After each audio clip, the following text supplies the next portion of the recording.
அனைவருக்கும் வணக்கம். இப்போ தேர்தல் நெருங்கிய இந்த காலகட்டத்தில் இப்போ ஒவ்வொரு அரசியல் கட்சியும் தங்களுடைய தேர்தல் வாக்குறுதிகளை கொடுக்க ஆரம்பிச்சிட்டாங்க. இப்போ ஒரு 6 மாதம் முன்னாடி பார்த்தீங்கன்னா 1000 ரூபா பணங்கிறது எல்லாருக்கும் கொடுக்கப்படலை. தகுதி வாய்ந்த மகளிருக்கு மட்டும்தான் 1000 ரூபா பணம் அப்படின்னாரு ஐயா முதலமைச்சர் ஸ்டாலின் அவர்கள். அவரே தேர்தலுக்கு ஒரு 6 மாதம் வந்தோடனே அனைத்து மகளிருக்கும் 1000 ரூபாய் அப்படின்னு அறிவிச்சிட்டாங்க. அது அறிவிச்சோட பல பொருளாதாரம் பேசுறவங்க சொன்னாங்கன்னா, இது நாட்டை மேலும் பொருளாதார நெருக்கடியில் கொண்டு போய் விட்டுரும், இது தேர்தலுக்காக இந்த அரசியல் கட்சிகள் மாதிரி பணம் கொடுத்து நாட்டை திவால் ஆக்குறாங்க அப்படின்னு ஒரு கருத்தை முன் வச்சாங்க. இப்போ அதுவே மோசம் அப்படின்னு பேசியிருந்த காலகட்டத்தில் நம்ம ஐயா எடப்பாடி பழனிசாமி அவர்கள் ஒரு ரேஷன் கார்டுக்கு 2000 ரூபாய் தரேன் அப்படிங்கிறார். இப்போ நமக்கு என்ன பயம்னா, இந்த வாக்குறுதியை கேட்டு திமுக பயந்து நாங்க 3000 ரூபாய் தரோம் அப்படின்னு சொல்லிடக்கூடாது அப்படிங்கிற பயத்துல தான் நாம் தமிழர் கட்சியும் அரசியல் புரிந்தவர்களும் இருக்கிறாங்க. ஏன்னா 1000 ரூபாய்க்கு 2021 அதிமுக ஆட்சி இழக்கும் போது நாட்டுடைய கடன் 4 லட்சம் கோடி தான். இந்த 5 வருஷத்துல 5 லட்சம் கோடி, 5 வருஷம் முடியறதுக்குள்ள 5 லட்சம் கோடி கடன் வாங்கியிருக்கு திமுக. இப்போ 1000 ரூபாய் கொடுத்ததுக்கே 5 லட்சம் கோடி கடன் ஆயிடுச்சு அப்படின்னா அடுத்து 2000 ரூபாய் கொடுக்குறாங்க. அது இல்லாம ஆண்களுக்கும் இலவச பேருந்து, பெண்களுக்கு கொடுத்தது தவறு, தேவையற்றது. ஒரு முக்கியமான இப்ப தாலிக்கு தங்கம் ஏழை மக்களுக்கு ஒரு நல்ல திட்டம், அதை நீங்க நடைமுறைப்படுத்திக்கலாம். ஆனா இந்த திமுக வந்தோம்னா அந்த திட்டத்தை அப்படியே ஹோல்டு பண்றாங்க. அந்த திட்டத்தை நிறுத்திட்டு எதை கொடுக்குறான், 2 ரூபாய் டிக்கெட் இலவசம் மக்களை ஏமாத்துறாங்க. இப்ப அதே ஏமாற்றுறாங்க. எடப்பாடி அவர் என்ன பண்றாரு, நான் ஆண்களுக்கும் இலவசங்கிறாங்க. இப்போ இந்த மாதிரி இலவச திட்டங்களை ஏன் நாம் தமிழர் கட்சி கடுமையா இருக்குது அப்படின்னு கேட்டா, ஒரு அரசாங்கத்துடைய வேலை மக்களை நல்வழிப்படுத்துவதும் நாட்டை சரியாக நிர்வகிப்பதும் அதற்கான தேவையான பொருளாதாரத்தை உருவாக்குவதும் தான் அரசாங்கத்துடைய வேலையா இருக்கும். அதை விட்டுட்டு அடுத்த முறை நம்ம ஆட்சிக்கு வரணும், நாடு எவ்வளவு திவாலா போனாலும் கவலை எடுத்து இந்த மாதிரி கோடி வாக்குறுதிகளை கொடுத்து ஏமாத்துறது திமுகவுக்கோ அதிமுகவுக்கோ இன்னைக்கு புதுசா வந்திருக்கு இல்லை. ஏன்னா இந்த தொடங்கி வச்சவர் அறிஞர் அண்ணா, அவர் 1967 பேசினாரு, 3 படி நாங்கள் ஆட்சிக்கு வந்தால் 1 படி 1 ரூபாய் அப்படின்னு அறிவிச்சாரு. அப்புறம் ஜெயச்சந்திரன் சொன்னாரு, 3 படி லட்சியம் 1 படி நிச்சயம் அப்படின்ட்டு 1 படி தான் இலவசமா கொடுத்தாரு. அந்த மாதிரி இந்த திராவிட கட்சிகள் தன்னுடைய வாக்குகளுக்கு போலியான தேவையற்ற பொருளாதார நெருக்கடி உருவாக்கக்கூடிய வாக்குறுதிகளை கொடுத்து நாட்டை பின் நோக்கி தள்ளிடுறாங்க. இப்போ நான் சொன்ன கட்சி கவனிச்சு பாருங்க, தேர்தலில் தொடர்ச்சியா போட்டி போட்டு இருக்காங்க.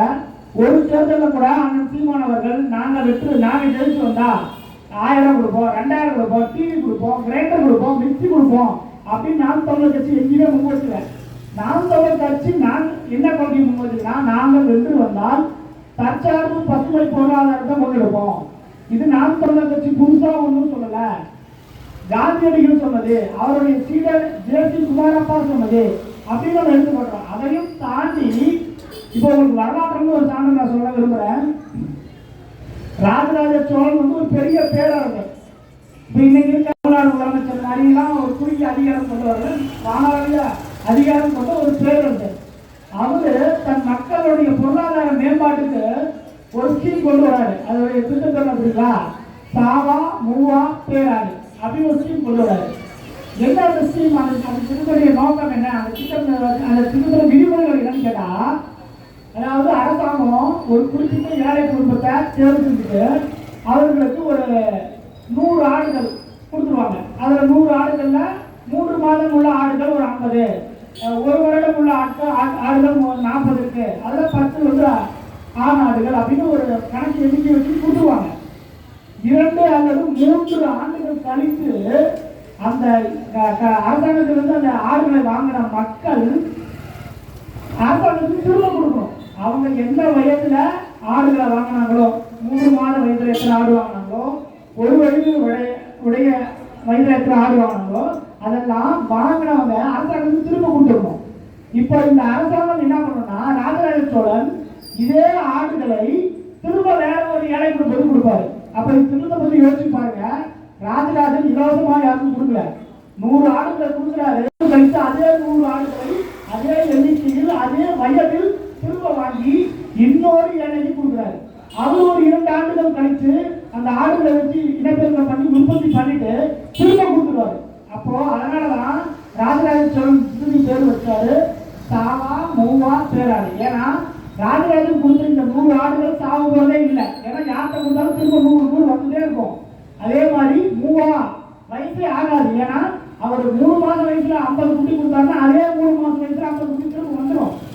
மூவா பேராடு அப்படின்னா இந்த ஆடுகள் இன்னைக்கு தொடர்ச்சி அதிகம். அப்ப யோசிச்சு பாருங்க, 1000 ஆண்டுகளுக்கு தன் மக்கள் உழைத்துதான் பொருளாதார மேம்பாடு அடைய வேண்டுமே ஒழிய திட்டங்களால் தன் மக்களை மேம்படுத்த முடியாத உணர்ந்த ஒரு படிச்சவர். இன்னைக்கு நம்ம மாசத்துக்கு 1 ரூபாய் வட்டிக்கு நம்ம பெருசா பேசுறோம். 1000 ஆண்டுகளுக்கு முன்னாடி ஆண்டுக்கு 1 ரூபாய் அதிகமா சொல்றேன் 1% வட்டியில கொடுத்தவர் ராஜராஜ சோழன். அப்ப யோசிச்சு பாருங்க, தமிழர்கள் பொருளாதார வாணிபத்துல வேளாண்மையில எவ்வளவு கவனம் செலுத்திருக்காங்க அப்படின்னு. இப்போ நாம இந்த திராவிட கட்ட வைக்க குற்றச்சாட்டுகள் சொல்றோம். நாட்டை மேம்படுத்த வேண்டும் என்றால் நீங்க நம் முன்னோர்கள் பின்பற்றிய தற்சார்பு பொருளாதாரத்தை முன்னெடுத்தால் மட்டும்தான் நாட்டை உருவாக்கி நடத்த முடியும். இன்னைக்கு நீங்க பாருங்க, பல காணொலிகள் நாம் தமிழ் சொல்லு போட்டுருக்காங்க. ஒரு சாதாரண வேப்ப குச்சி 4 குச்சி 250 ரூபாய் விற்கிறான். தேன் 1 லிட்டர் 1000 ரூபாய் விற்கிறான். பணம் எல்லாம் 1 லிட்டர் 1000 ரூபாய் விற்கிறான். நம்மள குடிக்கவே கூடாதுன்னு சொன்ன பழைய கஞ்சி 1 லிட்டர் அரைச்சி வச்சு 1000 ரூபாய்க்கு விற்கிறான் வெளிநாடு. அப்போ நாம் தமிழர் கட்சி இங்க என்ன சொல்ல வருதுன்னா, நாங்கள் பசுமை பொருளாதார கொள்கையை முன்னெடுக்கிறோம். இது போன்று அரசாங்கமே பண்ணைகளை உற்பத்தி பண்ணும், உணவுப் பொருட்களை உற்பத்தி பண்ணி அதை அயல்நாடுகளுக்கு ஏற்றுமதி செய்வோம். அதன் மூலியமாக பொருளாதாரத்தை எடுத்து தமிழ்நாட்டை மேம்படுத்துவோம் சொல்றோம். இது மக்கள் கொஞ்சம் கவனிச்சு கூர்ந்து பார்க்கணும். இலவச திட்டங்களை கொடுத்து அடுத்த 5 ஆண்டுகள் ஆட்சி ஆண்டா மட்டும் போதும், நாடு எவ்வளவு திவாலா ஆகணும் நாம் தமிழர் கட்சி ஒருபோது நினைக்கல. நாம் தமிழர் கட்சி அதை விடுத்து மக்களுடைய வாக்கு வாங்குறது மட்டும் நோக்கமா வைக்கல. நாம் தமிழர் கட்சி என்னத்தை நோக்கமா வச்சிருக்கு, மக்களுடைய வாழ்வு மேம்படணுங்கிறதான் நாம் தமிழர் கட்சி உண்மையா நினைக்குது. அதனாலதான் ஒவ்வொரு தேர்தல் அறிக்கையிலுமே நாங்கள் இலவச திட்டங்களை கொடுக்காம வளர்ச்சி திட்டங்களை கொடுக்கிறோம். நாம் தமிழர் கட்சி ஆட்சிக்கு வந்தா உங்களுக்கு மின்சாரம் இப்படி கிடைக்கும். எப்படி மின்சாரம் கிடைக்கும்? பல நாடுகள்ல கடல் அலைகளுக்கு மின்சாரம் எடுக்கலாம். அந்த முறைகள் தமிழ்நாட்டில் கொண்டு வரப்படும். காற்றாலை மின்சாரங்கள் அதிகமாக உற்பத்தி செய்யப்படும். சோலார் மின்சாரங்கள் அதிக இடங்களில் கொண்டு வருவோம். விளை நிலங்கள்ல ஏரிகள்ல போன்ற எங்கெங்க பயன்படுத்த முடியுமோ அங்கெல்லாம் கொண்டு வந்து மின்சார உற்பத்தி அதிகப்படுத்துவோம். அப்போ மாற்று மின்சார ஒரு கொள்கையை நாம் தமிழர் கட்சி வச்சிருக்கு. ஆனா இந்த திராவிட கட்சிகள் எந்த மாதிரி மின்சார கொள்கை வச்சிருக்கு? அணு உலையை கொண்டு வந்து அதன் மூலியமா மின்சாரம் எடுக்கிற தவறான ஒரு கொள்கையை மட்டும் தான் வச்சிருக்கு. ஈஸியா குறைந்த செலவுல இந்த மண்ணையும் நிலத்தையும் பாதிக்காத அளவு திட்டங்கள் இருக்கும் போது ஏன் தேவையில்லாம அணுவை கொண்டு வரணுங்கிறதா நாம் தமிழர் கட்சி அடிப்படையாக இருக்கிற கேள்வி. 1970களில் ரஷ்யாவில் தெர்மோபில்ல அணு உலை வெடிக்குது. மிகப்பெரிய ஆபத்தை இந்த உலகம் உணர்ந்து அது உணர்ந்து அடுத்த 2 ஆண்டுகள்ல இங்க இந்தியாவில் ராஜீவ் காந்தி அணு உலை கொண்டு வரும். அப்போ இந்த மக்கள் ஒரு நிமிடம் யோசித்து பார்க்க வேண்டாமா? இப்பதான் 2 ஆண்டுகளுக்கு முன்னாடி ரஷ்யாவில் தெர்மோபில்ல அணு உலை வெடித்து லட்சக்கணக்கான மக்கள் இறந்து போயிருக்கான். அந்த நிலைமை பயன்படுத்தப்பட முடியாத நிலைமை மாறி இருக்கு.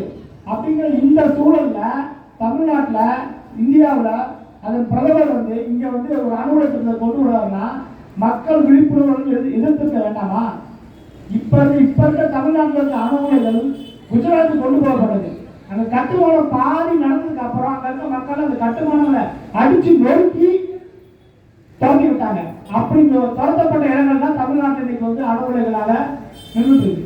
அப்போ தமிழர் நிலம் தொடர்ச்சியாக இது மாதிரி வளர்ச்சி திட்டம்ங்கிற பேர்ல வேலை வாய்ப்புங்கிற பேர்ல சூழலாடப்படுது. இங்க இருக்க இயற்கை வளங்கள் கொள்ளையடிக்கப்படுகிறது. இதைத்தான் நாம் தமிழர் கட்சி கடுமையாக எதிர்க்குது. இதை மாற்றுவதற்கு தான் ஒரு அரசியல் கட்சியை உருவாக்கி தொடர்ந்து மக்கள்கிட்ட புரிஞ்சு மக்கள் தங்களுக்கு யாரு 1000 ரூபாய் தரான் 2000 ரூபாய் தரான் அப்படிங்கிறத பார்க்காம யாரு உண்மையான வளர்ச்சியான திட்டங்களை சொல்றாங்க. இப்ப 10 லட்சம் கோடி இந்த ஆண்டு கடன், அடுத்தது எடப்பாடி வராரு, அவர் 2000 கொடுக்குறோம், மக்கள் ஓட்டு போடுறான்னு வைங்க. அடுத்த 5 ஆண்டுகளில் தமிழ்நாடு 10 லட்சம் கோடி கொடுக்கும். அப்ப 20 லட்சம் கோடி கடன். இந்த 20 லட்சம் கோடி யாரை நம்பி இந்த உலகம் வங்கி உங்களுக்கு கொடுக்குது? இங்க இருக்க மலைகளை நம்பி, மனிதர்களை நம்பி, இயற்கை வளங்களை நம்பி, மண்ணை நம்பி கொடுக்கப்படுது.